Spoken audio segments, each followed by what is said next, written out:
नमस्कार दोस्तों, देखिए हम पढ़ेंगे आज भक्ति। भक्ति पढ़ेंगे और आपको पता है भक्ति कितने प्रकार की होती है। भक्ति दो प्रकार की होती है, एक होती है सगुण और एक होती है निर्गुण। एक होती है सगुण, एक होती है निर्गुण। अब सगुण और निर्गुण में अंतर क्या होता है? तो सगुण और निर्गुण में अंतर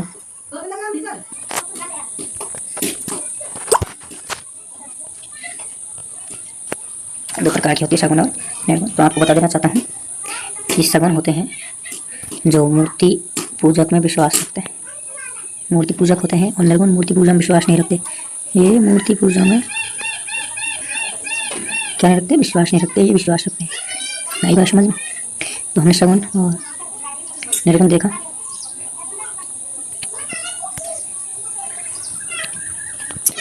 अब इसकी भक्ति आंदोलन की शुरुआत हुई कहाँ से? तो इसकी शुरुआत हुई दक्षिण से। कहाँ से हुई? दक्षिण भारत से। और दक्षिण भारत से इसकी शुरुआत किसने की? शंकराचार्य ने।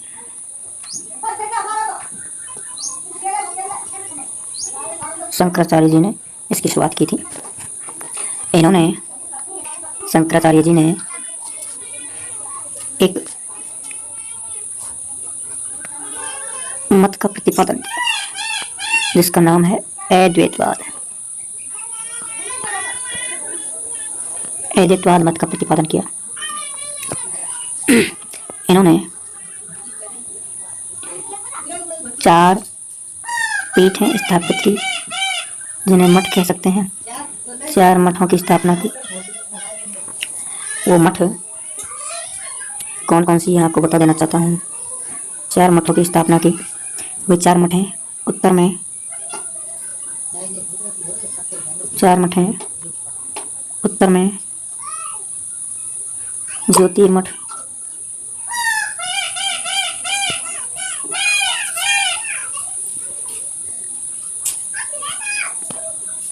दक्षिण में श्रृंगेरी मठ,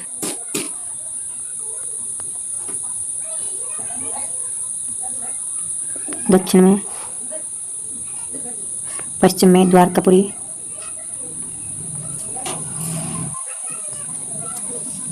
जो गुजरात में है, और पश्चिम में गोवर्धन मठ।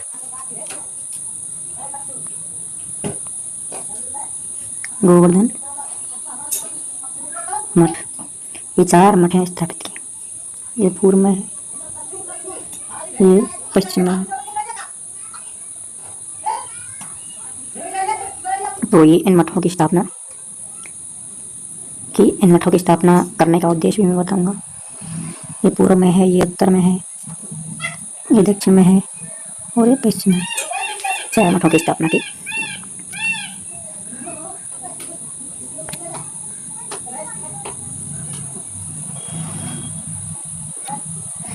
इन 4 मठों की स्थापना का जो उद्देश्य था, 4 मठों की स्थापना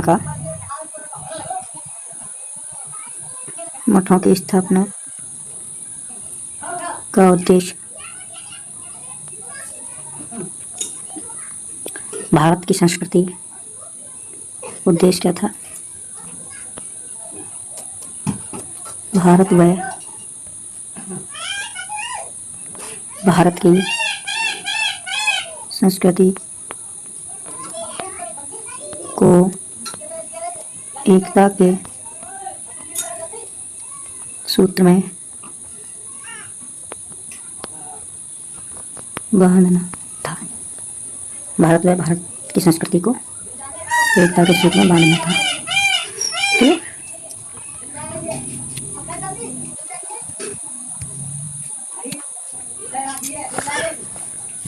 दक्षिण भारत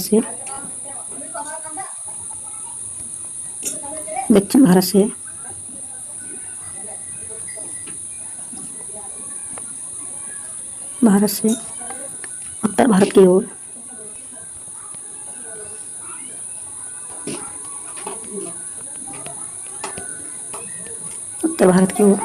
भक्ति लाने का भक्ति लाने का श्रेय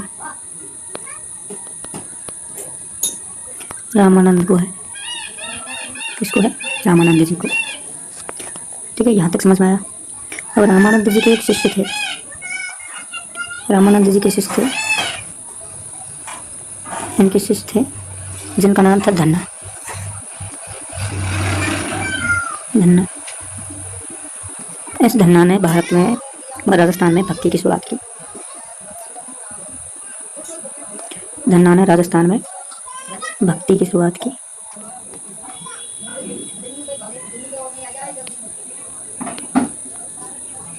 भक्ति की शुरुआत की।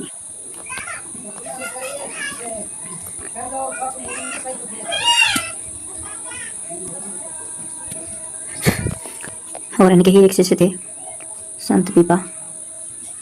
इनके ही एक शिष्य थे संत पीपा। संत पीपा, संत पीपा ने राजस्थान में, इन्होंने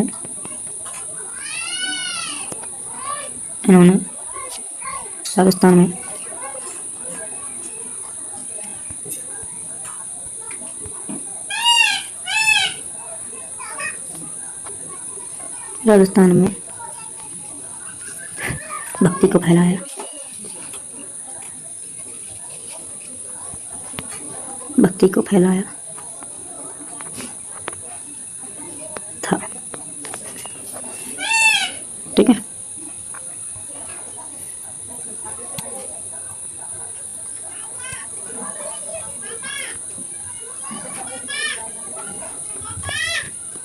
अब भक्ति भी दो प्रकार की होती है।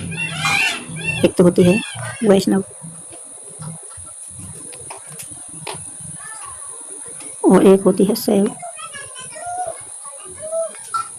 वैष्णव तो भगवान विष्णु के उपासक होते हैं और शैव भगवान शिव के उपासक होते हैं। वैष्णव विष्णु के उपासक होते हैं। ठीक है, अब हम संप्रदाय पढ़ेंगे। अगला जो भी संप्रदाय है वह संप्रदाय पढ़ेंगे। अगला हम रामानंदी संप्रदाय। कौन सा संप्रदाय पढ़ेंगे? रामानंदी संप्रदाय।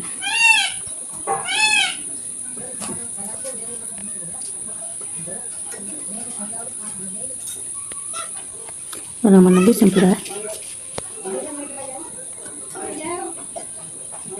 रामानंदी संप्रदाय,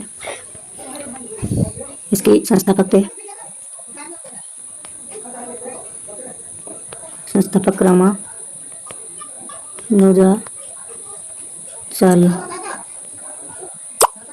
रामानुजाचार्य थे। इन्होंने एक बुक लिखी, पुस्तक लिखी जिसका नाम है श्री भाष्य। इन्होंने सिद्धांत दिया, सिद्धांत जिसका नाम है विशिष्टाद्वैतवाद।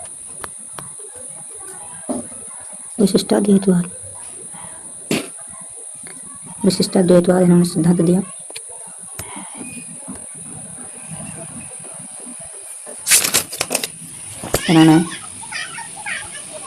इनकी प्रमुख पीठ है गलता जयपुर। में इसकी स्थापना का श्रेय कृष्णदास जी प्यारी को जाता है। कृष्णदास जी प्यारी को जाता है। कृष्णदास जी प्यारी के शिष्य थे अग्रदास जी। इनके शिष्य थे अग्रदास जी। कौन थे शिष्य?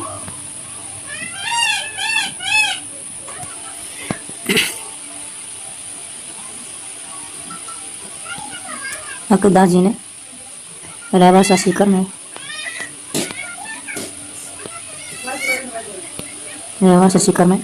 वैश्विक संप्रदाय की स्थापना की। वैश्विक संप्रदाय की स्थापना की। वैश्विक संप्रदाय की स्थापना की। जयपुर के शासक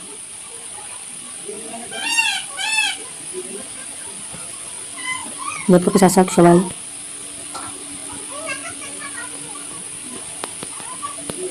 जयसिंह ने इस संप्रदाय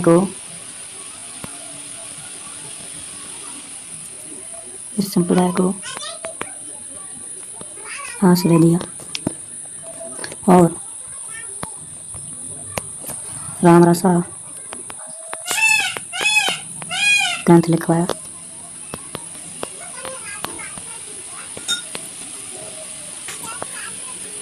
तो दोस्तों, अगला संप्रदाय हम कल पढ़ेंगे। तब तक के लिए नमस्कार। जय हिंद, जय भारत।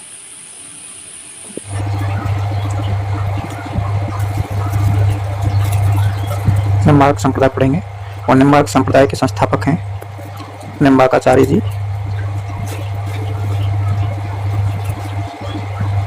निम्बार्काचार्य जी संस्थापक हैं। इनके द्वारा वेदांत परिजात भाष्य पुस्तक लिखी, एक पुस्तक लिखी इन्होंने। उस पुस्तक का नाम है वेदांत परिजात भाष्य।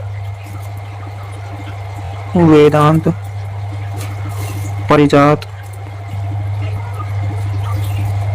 भाष्य, वेदांत परिजात भाष्य पुस्तक लिखी एवं एक मत का प्रतिपादन किया। एक मत का प्रतिपादन किया, उस मत का नाम है द्वैताद्वैतवाद।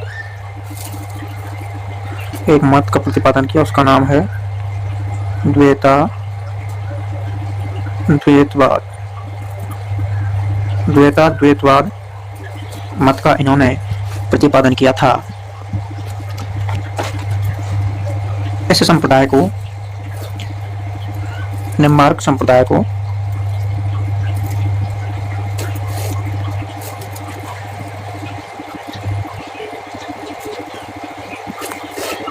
हंस संप्रदाय भी कहा जाता है। कौन सा संप्रदाय कहा जाता है? हंस संप्रदाय। हंस संप्रदाय भी कहा जाता है। इस संप्रदाय के अनुसार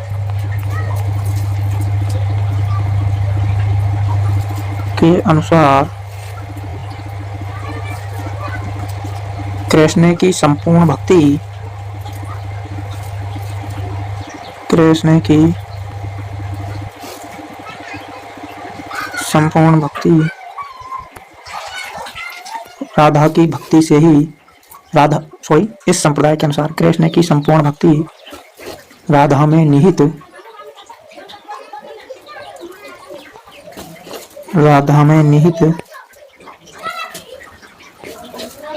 और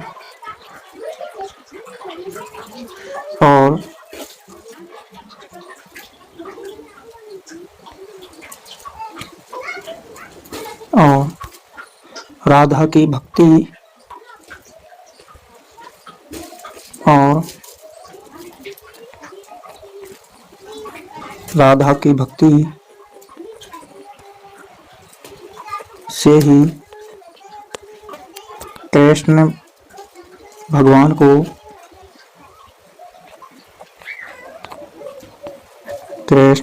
को प्राप्त किया जा सकता है।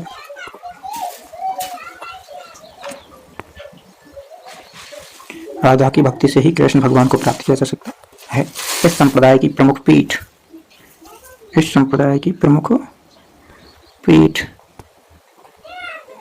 कहाँ है? सलेमाबाद, किशनगढ़, अजमेर। सलेमाबाद, किशनगढ़, अजमेर।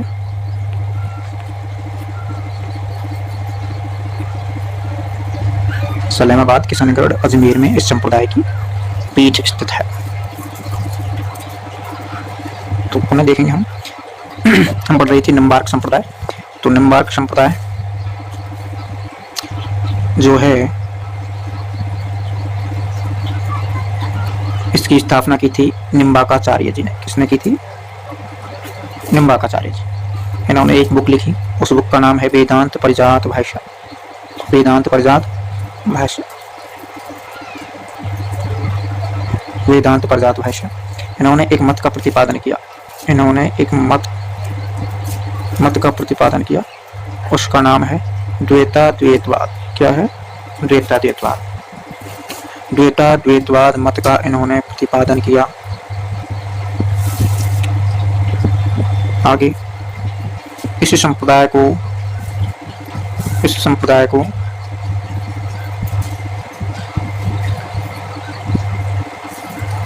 हंस संप्रदाय, कौन सा संप्रदाय? हंस संप्रदाय भी कहा जाता है। इस संप्रदाय के अनुसार कृष्ण की संपूर्ण भक्ति राधा में निहित है और कृष्ण की संपूर्ण शक्ति कहाँ निहित है? राधा में निहित है।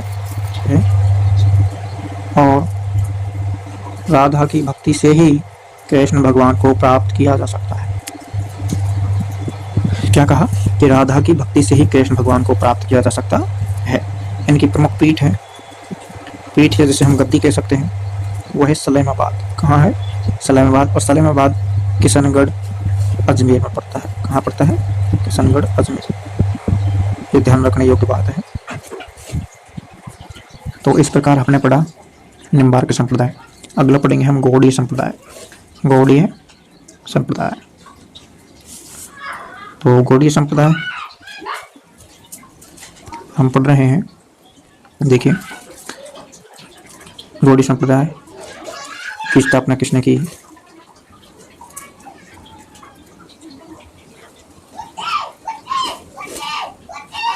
गौड़ीय संप्रदाय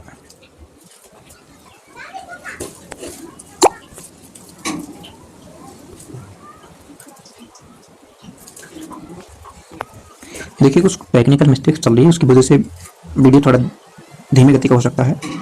इसके संस्थापक थे माधवाचार्य।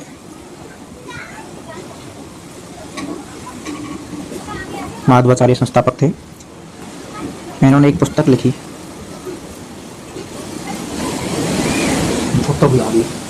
इन्होंने एक पुस्तक लिखी, उस पुस्तक का नाम है पूर्ण प्रज्ञभास। पूर्ण प्रज्ञभाष्य, पूर्ण प्रज्ञभाष्य पुस्तक लिखी और इन्होंने एक मत का प्रतिपादन किया जिसका नाम है अद्वैतवाद। एक मत का प्रतिपादन किया, उसका नाम है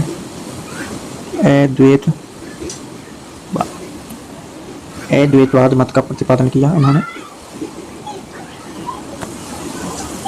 इस संप्रदाय की जो प्रमुख पीठ है, इस संप्रदाय की प्रमुख पीठ है, वो प्रमुख पीठ कहाँ है? गोविंद देव जी मंदिर, जयपुर। गोविंद देव जी मंदिर,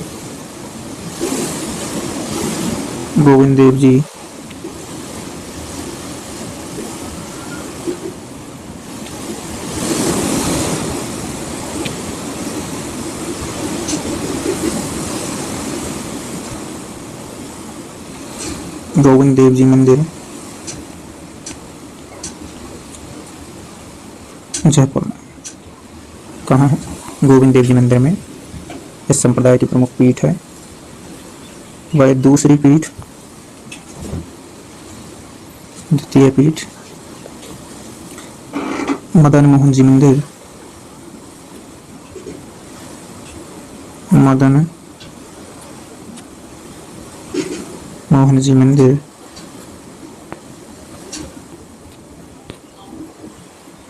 करौली में है। दूसरी पीठ मदन मोहन जी मंदिर करौली में है।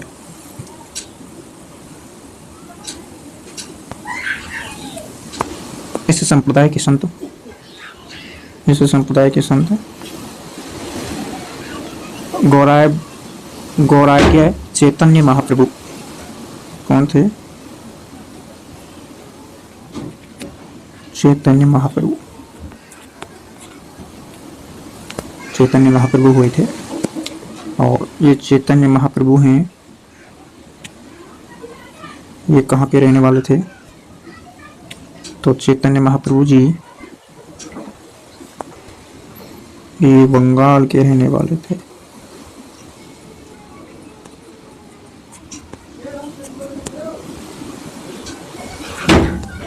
कहाँ के रहने वाले थे? बंगाल के। इस संप्रदाय के लोग इस संप्रदाय के लोग दिन में 8 बार कृष्ण पूजा या उपासना करते हैं। कृष्ण पूजा या उपासना करते हैं। तो देखिए, दोबारा देखेंगे, रिपीट करेंगे। निम्बार्क संप्रदाय हमने पढ़ा। तो निम्बार्क संप्रदाय, इसके संस्थापक हैं निम्बार्काचार्य जी। इन्होंने एक बुक लिखी, उस बुक का नाम है वेदांत प्रजात भाष्य। क्या नाम है? वेदांत प्रजात भाष्य। इन्होंने एक मत का प्रतिपादन किया जिसका नाम है द्वैताद्वैतवाद। क्या नाम है? द्वैताद्वैतवाद। इस संप्रदाय को हंस संप्रदाय भी कहा जाता है। कौन सा संप्रदाय कहा जाता है? हंस संप्रदाय। इस संप्रदाय के अनुसार कृष्ण की संपूर्ण भक्ति राधा में निहित और राधा की भक्ति से ही कृष्ण भगवान को प्राप्त किया जा सकता है। इस निम्बार्क संप्रदाय की प्रमुख पीठ सलेमाबाद किशनगढ़ अजमेर में स्थित है। सलेमाबाद किशनगढ़ अजमेर में स्थित है। ठीक है, अगला पढ़ रहे हैं हम गौड़ीय संप्रदाय। तो गौड़ीय संप्रदाय में आपको पता है भगवान विष्णु की आराधना होती है। गौड़ीय संप्रदाय के संस्थापक थे माधवाचार्य जी। माधवाचार्य जी ने एक पुस्तक लिखी, एक बुक लिखी जिसका नाम है पूर्ण प्रगभाष्य, एवं एक मत का प्रतिपादन किया जिसका नाम है अद्वैतवाद। प्रमुख पीठ है गोविंद देव जी का मंदिर जयपुर में, एवं दूसरी पीठ है मदन मोहन जी मंदिर जो करौली में है। इस संप्रदाय में एक संत हुए जिनका नाम है चैतन्य महाप्रभु। ये बंगाल के रहने वाले थे। कहाँ के रहने वाले थे? बंगाल के। इस संप्रदाय के लोग दिन में 8 बार कृष्ण पूजा करते हैं या उपासना करते हैं। दिन में 8 बार कृष्ण की पूजा करते हैं या उपासना करते हैं। तो संप्रदाय हम लोगों ने पढ़े।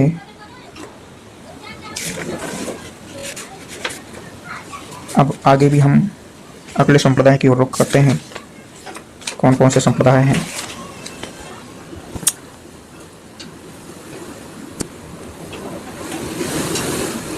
देखिए,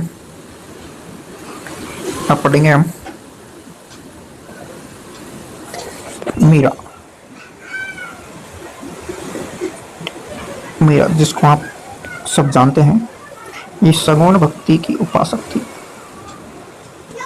सगुण भक्ति की उपासक थी। इसका जन्म कहाँ हुआ? जन्म 1498 ईस्वी में 1498 ईस्वी में कुड़की गांव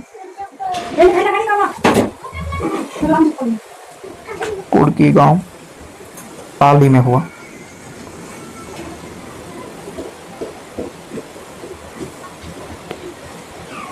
कुड़की गांव पाली में हुआ।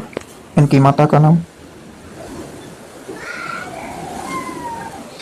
वीर कुंवरी।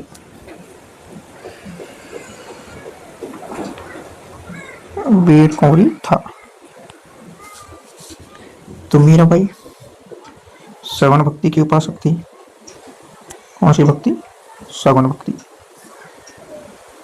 इनका जन्म 1498 ईस्वी को हुआ। कहाँ हुआ? कुड़की गांव में। कहाँ पड़ता है कुड़की गांव? पाली जिले में पड़ता है। कहाँ पड़ता है?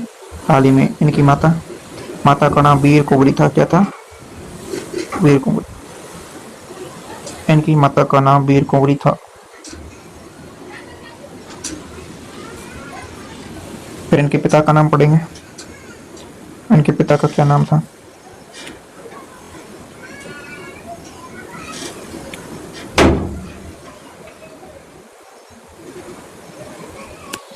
पिता रतन सिंह राठौड़।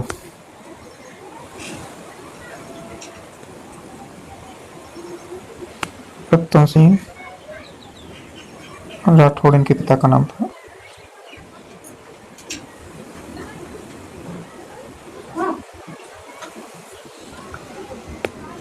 मीरा का जो बचपन था वो कहाँ गुजरा? बचपन तो मीरा का बचपन गुजरा था मेड़ता नागौर में।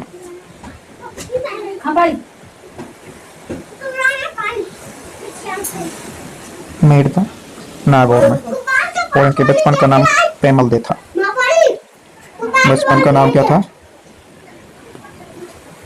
पेमल दे। पेमल दे था। इनका विवाह किसके साथ में हुआ?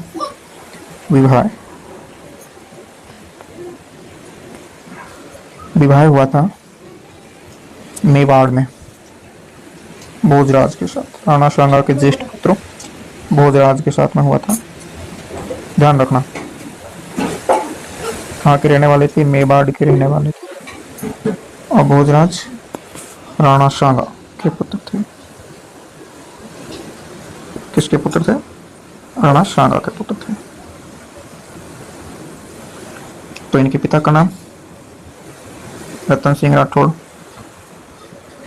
इनके बचपन का नाम, बचपन कहाँ गुजरा? मेड़ता नागौर। कहाँ गुजरा?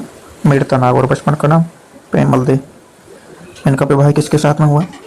राणा सांगा के ज्येष्ठ पुत्र भोजराज के साथ। कहाँ हुआ? राणा सांगा के ज्येष्ठ पुत्र भोजराज के साथ में। और ये कहाँ के रहने वाले थे भोजराज? ये तो मेवाड़ के रहने वाले थे। कहाँ के रहने वाले थे? मेवाड़ के रहने वाले थे। ठीक है,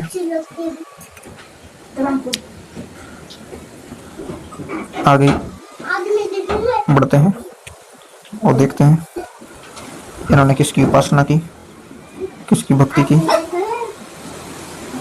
तो मीरा विधवा हो गई। क्या हो गई? विधवा हो गई। विधवा होने के बाद में इन्होंने किसकी भक्ति आरंभ की? भगवान श्री कृष्ण की। किसकी? श्री कृष्ण की भक्ति आरंभ की। विधवा हो जाने पर श्री कृष्ण की भक्ति आरंभ की। इनके गुरु का क्या नाम था? गुरु का नाम था रैदास। क्या था? रैदास। और आपको पता है इनकी जो भक्ति भावना थी वो माधुर्य भाव की थी। कैसी थी? माधुर्य भाव।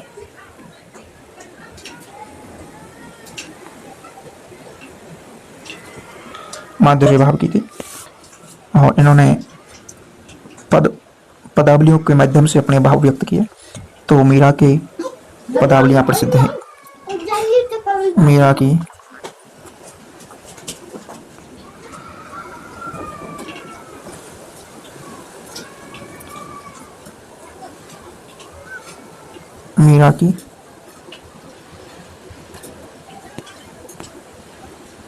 पदावलियां प्रसिद्ध हैं।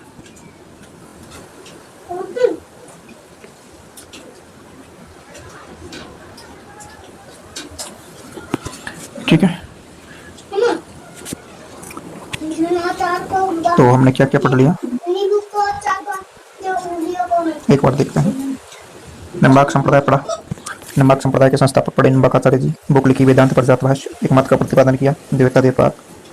इस संप्रदाय को हंस संप्रदाय भी कहा जाता है।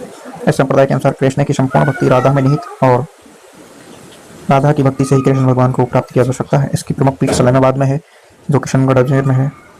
गौड़ी संप्रदाय के संस्थापक माधवाचार्य जी। इन्होंने बुक लिखी जिसका नाम है पूर्ण परागभाष्य एवं एक मत का प्रतिपादन किया हुआ था अद्वैतवाद एवं पीठ है गोविंद देव जी का मंदिर जयपुर। दूसरी पीठ है मदन मोहन जी मंदिर करौली में है। उनके एक संत हुए जिसका नाम है चैतन्य महाप्रभु जो बंगाल के रहने वाले थे। इस संप्रदाय के लोग दिन में 8 बार कृष्ण की पूजा और उपासना करते हैं। मीरा सवर्ण भक्ति की तपाशक थी। इनका जन्म 1498 में कुर्की गांव पाले में हुआ। माता का नाम वीर गौरी था। इनके पिता रतन सिंह राठौड़ थे। बचपन का नाम इनका पेमल दे था एवं इनका बचपन मेड़ता नागौर में गुजरा। विवाह भोजराज के राजा राणा सांगा के ज्येष्ठ पुत्र भोजराज के साथ हुआ। भोजराज मेवाड़ के रहने वाले थे। इनका विवाह विधवा हो गई। विधवा हो जाने के बाद में इन्होंने कृष्ण की भक्ति की और कृष्ण की भक्ति माधुर्य भाव से की। किस भाव से की? कृष्ण की भक्ति इन्होंने माधुर्य भाव से की।